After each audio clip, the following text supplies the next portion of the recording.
Sa ibang balita, umapela na ang Department of Foreign Affairs sa gobyerno ng Saudi Arabia na i-waive ang ilang requirement para sa exit visa ng libo-libong OFW na nagkakampo sa Jeddah. Kung hindi kasi sila makaalis at wala pa ring legal na papeles sa Hulyo, maaari silang makulong at pagmultahin. Saksi si JP Soriano. Libo-libong undocumented OFW ang siyam na araw nang nananatili sa gilid ng konsulado ng Pilipinas sa Jeddah, Saudi Arabia. Ang ilan, nagkakasakit na, habang ang ilan, may kasama pang mga anak.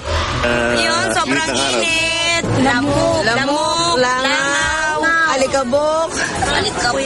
Ayan, hinihika na nga ako. Ay, hinihika na ako kayo. Sana may makatulong sa amin para makauwi na kami. Sila at iba pang OFW nangangambang abutan ng 3 buwang palugit na ibinigay ng Saudi government upang ayusin ang kanilang mga papeles para makalabas ng bansa. Bahagi yan ng bagong nitakat policy ng Saudi government kung saan lahat ng mga foreign worker doon kailangang legal ang mga papel. Ang paglilipat sa ibang employer na hindi pinapaalam sa gobyerno, bawal na. Kapag natapos ang palugit sa Hulyo, aarestuhin daw ang mga dayuhang walang legal na papeles at posibleng makulong at pagmultahin ng aabot sa mahigit 500,000 piso. Sabi ng DFA, doble kayo daw sila sa repatriation ng mga Pilipino sa Saudi.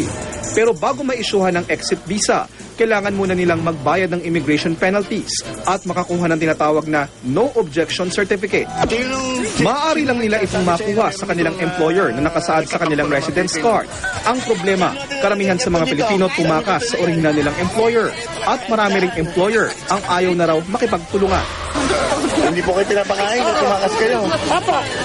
Hindi binibigay ang sahod namin. Pangamba tuloy ng Blas Copley Foundation. Ngayon, in danger sila. Pag natapos yung grace period ng hari, magka-crackdown uli at baka mas maigting pa. Paano pag hindi na nila mahanap yung original employer nila? Kaya ang DFA nakikiusap daw sa gobyerno ng Saudi Arabia na mapabilis ang proseso ng repatriation. We are also negotiating with the Saudi government officials to waive some of these requirements so that the procedure is hastened. Ako si JP Soriano, ang inyong saksi.